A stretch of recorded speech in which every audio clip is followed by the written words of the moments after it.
no? And under this new realism diplomacy, Japan is expected to double its defense spending as a share of its gross domestic product. Let me just bring out the relevant article on this thing, because there was a very important meeting between President Marcos Jr. and Prime Minister Fumio Kishida. All right, let's talk about this. Okay, so Japan is very important country to us in Southeast Asia, in the region. Okay, and it's going to be even more important in the coming years. Okay, going back to this. So Japan actually provides more annual new big infrastructure investment in Southeast Asia than any other power. In fact, way more than China. By 2019, more than $300 billion of Japanese overseas infrastructure investment funds were committed to Southeast Asian countries. And in some countries like Vietnam and Japan, it was not even close to China, which had committed more than just $200 billion of infrastructure investment. That's a huge gap between Japan and China alone. We're not even talking about the West. We're not talking about the European countries and among others who also have significant investments in this part of the world. We're not going to even talk about South Korea and increasingly emerging powers like, let's say, India or Saudi Arabia or Turkey are also pivoting to this part of the world along with post-Brexit Britain. Now, if you look at Japan alone, it has more than matched China in terms of new infrastructure investment commitments. Now, but what makes Japan even more attractive to us in Southeast Asia is the fact that Japan is not seen as a Western country, right? It's still a nation country, last time I checked.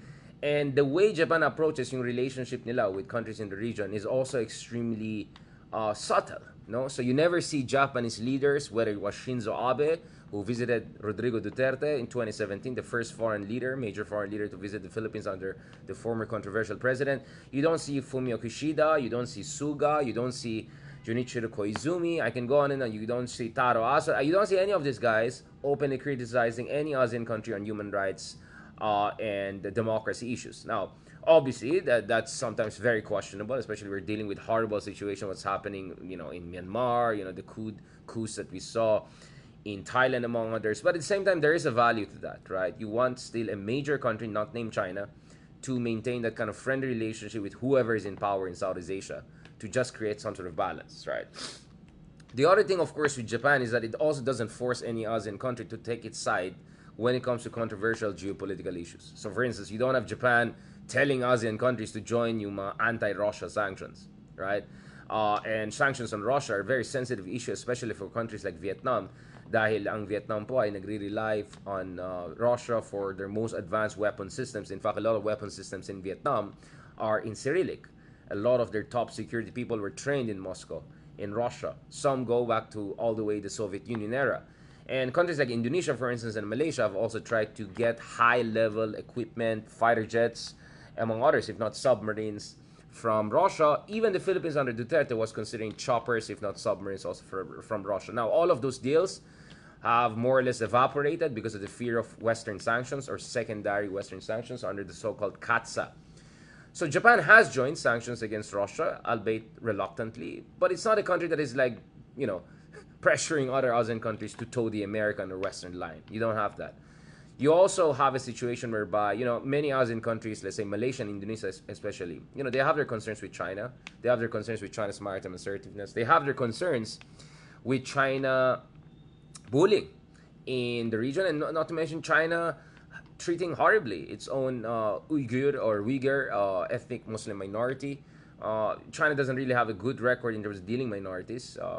We can have a long conversation about that, and some are even accusing China of engaging in ethnic cleansing or something even worse when it comes to Xinjiang, right? Having said that, when it comes to Muslim majority countries like Malaysia and Indonesia, mas malaki yung galit nila sa United States over American policies and American military interventions in the Middle East. And of course, as you saw with the statement by Prime Minister Anwar Ibrahim, Malaysia and many ASEAN countries are extremely dissatisfied, dun sa position ng United States on the ongoing Gaza conflict. So when you put all of those things together, in ASEAN, we're really desperate for a kind of a third force or third power. India might get there, but it's not there yet. South Korea, it's a middle power, but I don't think it can be any kind of a credible alternative. But if you look at Japan, at least economically, it's a big force already in this part of the world. And in fact, scholars like Benedict Anderson would argue that over the past century, Japan has been central to industrialization and development of manufacturing in entire Asia, especially in Southeast Asia since 1970s and 80s.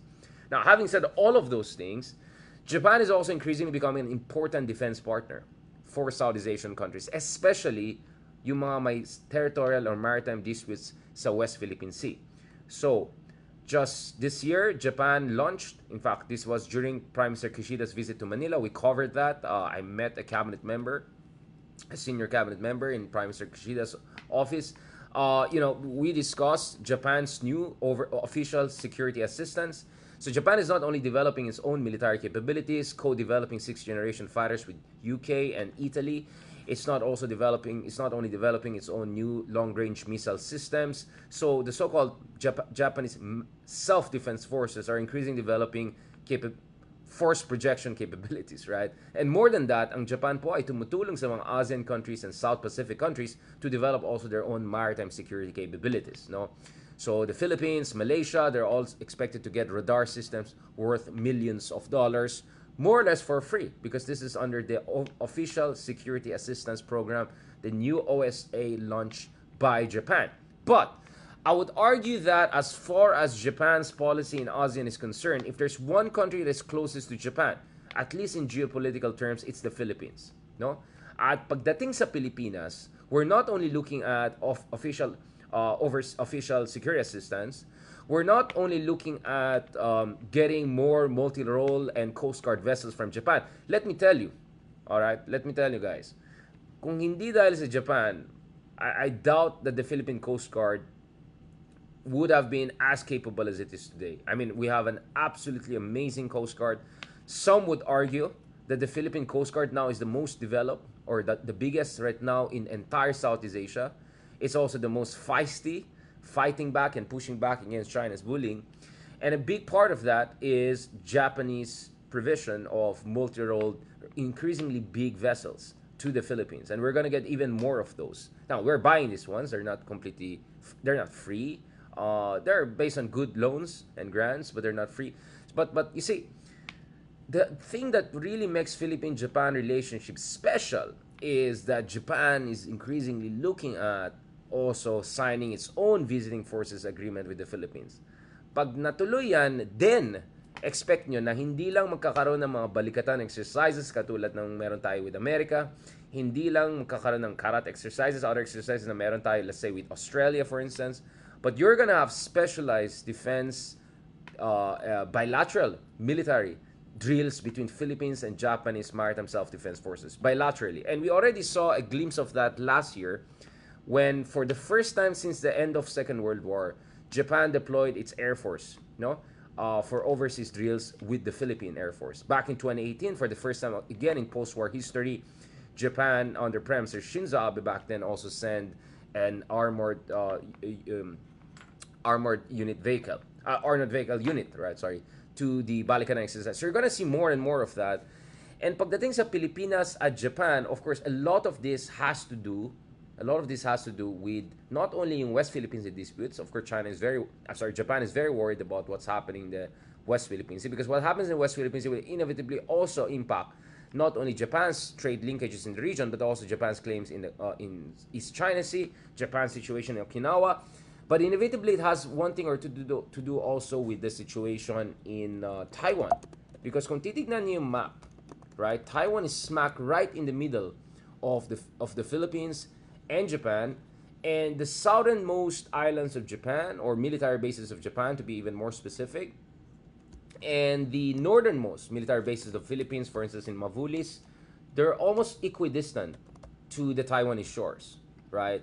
So any future plans to avoid invasion of Taiwan will inevitably require a certain degree of coordination between the Philippines and Japan, and at the same time with the United States. So in fact, ang tinitignan ngayon ng Japan is the development of what I call JAFUS, Japan, Philippine, U.S. Trilateral Alliance, or some sort of trilateral security cooperation, so that they can provide this kind of a triangular deterrence framework around Taiwan. Para yung China ay magdadalawang isip bago sumugod sa Taiwan. Because, I don't know about some folks out there, but, the reason why Ukraine was invaded by Russia, among others, is because Ukraine was weak, because Ukraine had no security alliance with any country. In fact, Ukraine became a neutral country and gave up its nuclear weapons, right? You check the, for instance, the Budapest Agreement after the end of Cold War. So it was extremely vulnerable. That's why Russia moved in. Had Ukraine joined NATO 10, 15, 20 years ago, then it would have been as safe as many far smaller and more vulnerable Baltic countries. I've been to some of them, using Estonia, for instance, which are extremely close to St. Petersburg.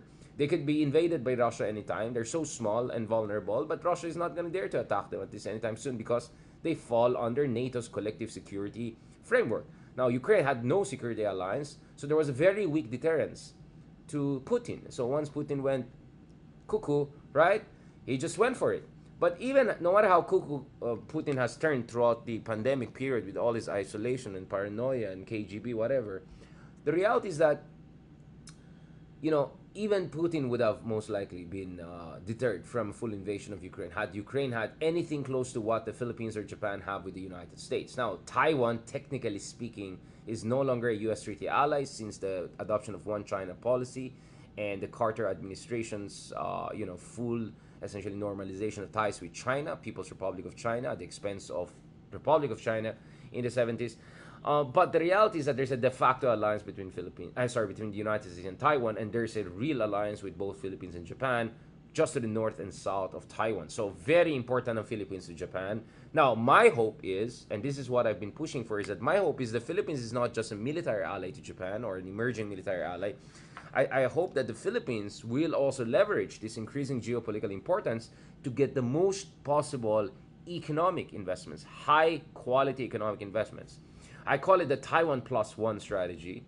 And sa ilalim ng isang Taiwan Plus One strategy, ang gusto natin mangyari sana is yung mga semiconductor investments sa Taiwan. Some of the semiconductor production moves to the Philippines. Some of the productions that Japan was envisioning in Taiwan, perhaps they could also move it to the Philippines. The same for the United States. Taiwan itself can push some of its investment to the Philippines. Not to mention some of the investment pushes that the West and Japan have in Southeast Asia. A lot of that is going to Thailand. A lot of that is going to Vietnam. More and more is going to Indonesia, not to mention Malaysia as the Silicon Valley of Asia. You want some of that to come into the Philippines and more of that coming to the Philippines. That's why you need a leader.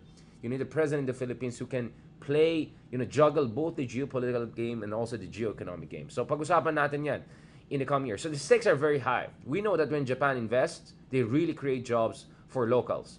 High-quality jobs, well-paying jobs. Anyone who's worked for a Japanese company, a multinational Japanese company, knows, you rather work for a Japanese company than, a Chinese company for that matter. And we know that when Chinese come and invest in the infrastructure of a country, they're going to bring their own workers, their own contractors, their own technology, their own engineers, their own bulldozers.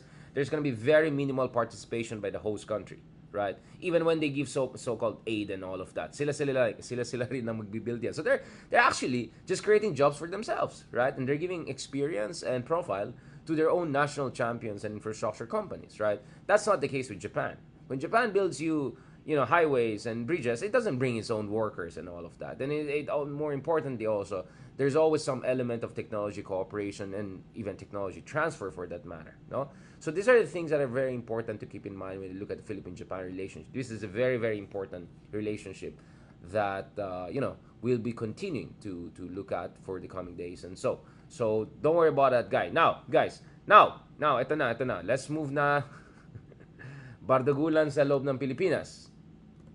Nako po. Okay. So, may balita nung isang araw na ang mga anchors ng SMNI ay pinalaya na pala na hindi na daw sila kailangan nandyan sa Kongreso. I don't know. Ang hirap kasi magtiwala dahil mga news tas hindi pala confirmed. Pero tingnan natin dito kung... So, I don't know.